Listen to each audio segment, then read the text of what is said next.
Now second part of the question is time of flight. What is time of flight? पहले भी हमने किया है, याद रखा करो.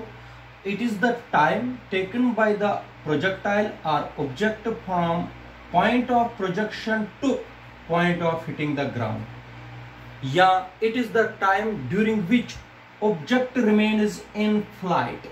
जितनी देर ये ऑब्जेक्ट हवा में रहा, from point of projection to point of hitting the ground तक, उसको बोलते हैं time of flight. Time of flight is denoted by capital T. इसके लिए हमें रिलेशन निकालनी है.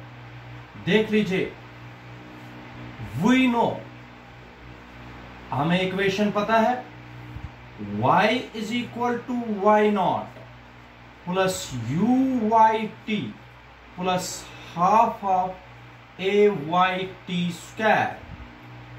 Here this is equation number first. Here y naught is equal to 0, coordinates at origin. ठीक है. uy initial velocity at origin is 0 along y axis. शाबाश. ay is equal to g, मगर plus g, क्योंकि acceleration due to gravity increase हो रही. तो जो ये वाला y है, वर्टिकल डिस्टेंस, कितनी डिस्टेंस वर्टिकल डिस्टेंस से अटेन करता है, O से C तक हो गया h. y is equal to h, vertical distance. सारे वैल्यूज सब्स्टिट्यूट कर दीजिए इक्वेशन फर्स्ट में. इक्वेशन फर्स्ट बिकम्स, शाबाश, बता दीजिए, अच्छी तरह समझ के बताओ. h is equal to 0 plus 0, ये भी 0, plus half of G T square. मगर कितना टाइम लगता है यहां से यहां तक, उसको बोलते हैं टाइम ऑफ फ्लाइट. इसलिए टी स्क्वायर के बजाय कैपिटल टी स्क्वायर, क्योंकि time of flight T is equal to capital T. It is the time during which the projectile remains in air, इसलिए यहां पर T square.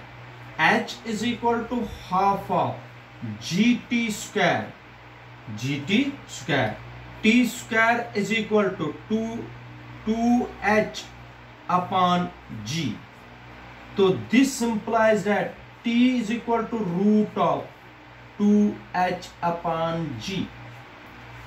This is the required expression for time of flight. याद रखा, कोई मुश्किल नहीं, ये चीजें पता हो, टाइम ऑफ फ्लाइट निकाल सकते हैं. रफ पर निकालने की कोशिश कर दीजिए. This is all about time of flight. This is the required expression for time of flight. Number third is horizontal range. Number third is horizontal range.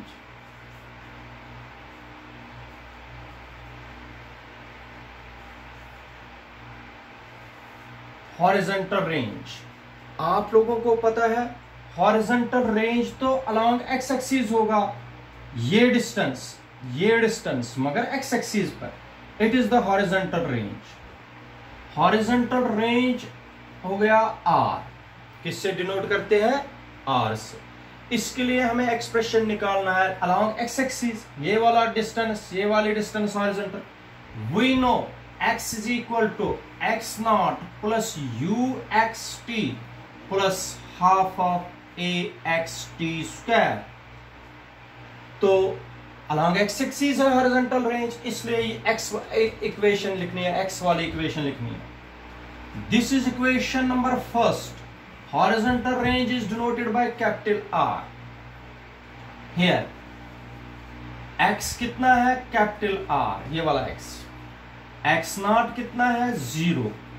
ux कितना है? u, horizontal axis. Acceleration along x axis 0, सब मैंने लिख के रखा है यहां पर. एक्सेलरेशन तो है ही नहीं अलोंग x एक्सिस, तो सारे वैल्यूज इक्वेशन फर्स्ट में पुट कर दीजिए. इक्वेशन फर्स्ट बिकम्स, शाबाश, बता दीजिए, बिल्कुल सिंपल.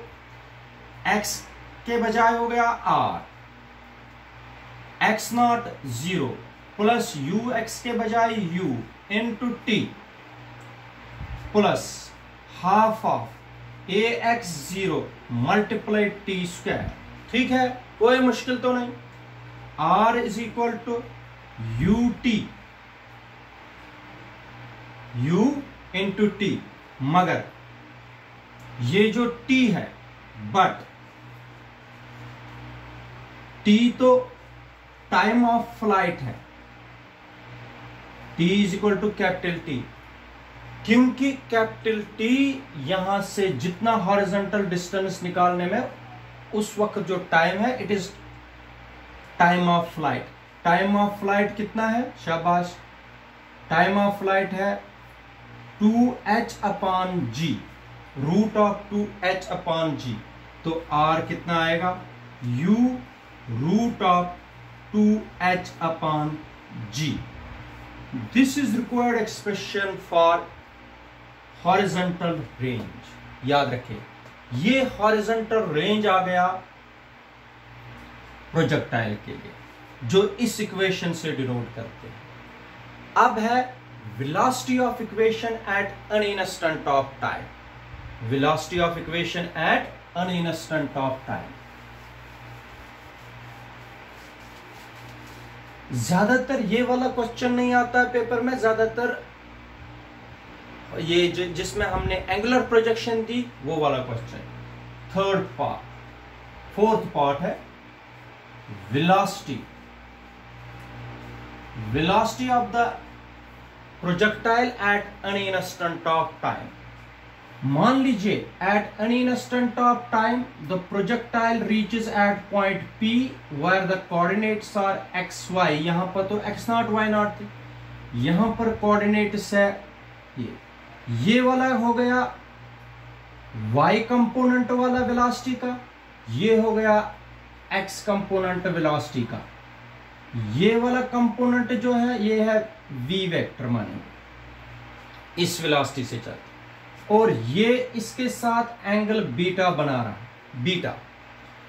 इसको अगर हम कंप्लीट करेंगे ऐसे, वेलोसिटी निकालनी है पहले along X axis. We no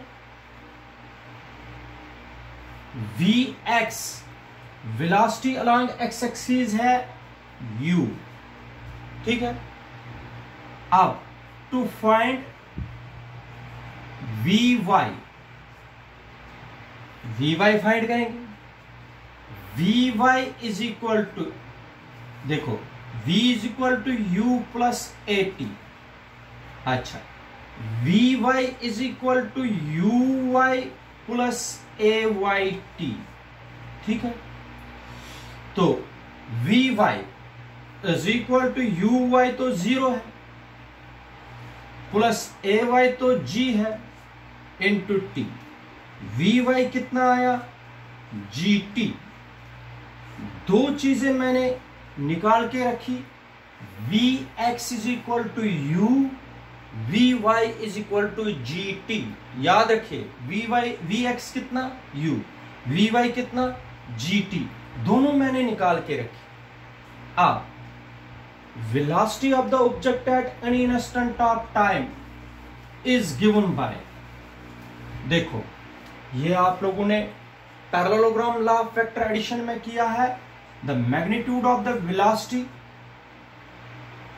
is given by root of Vx का स्क्वायर प्लस Vy का स्क्वायर। ये हमने किया है। Vx is equal to u अभी हमने निकाला हुआ, Vy निकाला अभी हमने, gt दोनों का वैल्यू अभी हमने निकाला हुआ है। Vx is equal to u, Vy is equal to gt, दोनों का वैल्यू इसमें सब्स्टिट्यूट कर दीजिए। V इज इक्वल टू, शाबाश, रूट ऑफ v हो गया u स्क्वायर प्लस gt का होल स्क्वायर। ये आ गई velocity of the object at an instant of time. अगर आप डायरेक्शन निकालना चाहते हो, इसकी direction of v vector, direction of v vector निकालते हैं, याद रखना tan बीटा से, क्योंकि beta is the angle. tan beta आप लोगों को पता है परपेंडिकुलर अपॉन बेस। परपेंडिकुलर तो अगर ये P है, ये P, ये यहां से A है, यहां से B है, यहां से D है। परपेंडिकुलर होता है AD upon OA, AD upon PA। AD कितना है Y, AY। OA कितना है VX, ये डिस्टेंस है VX, ये P है। अच्छा हो गया VY upon VX, perpendicular upon base. tan beta is equal to Vy upon Vx, which is equal to beta is equal to tan inverse Vy upon Vx। ये हो गया angle. This is all about projectile given horizontal projection. मैंने आप लोगों को बताया दो किस्मों से प्रोजेक्टाइल को हम प्रोजेक्ट कर सकते हैं। एक होता है एंगुलर प्रोजेक्शन जो कि ज्यादा इंपॉर्टेंट है, दूसरा होता है हॉरिजॉन्टल प्रोजेक्शन जो कि ये है। This is all about projectile. Thank you.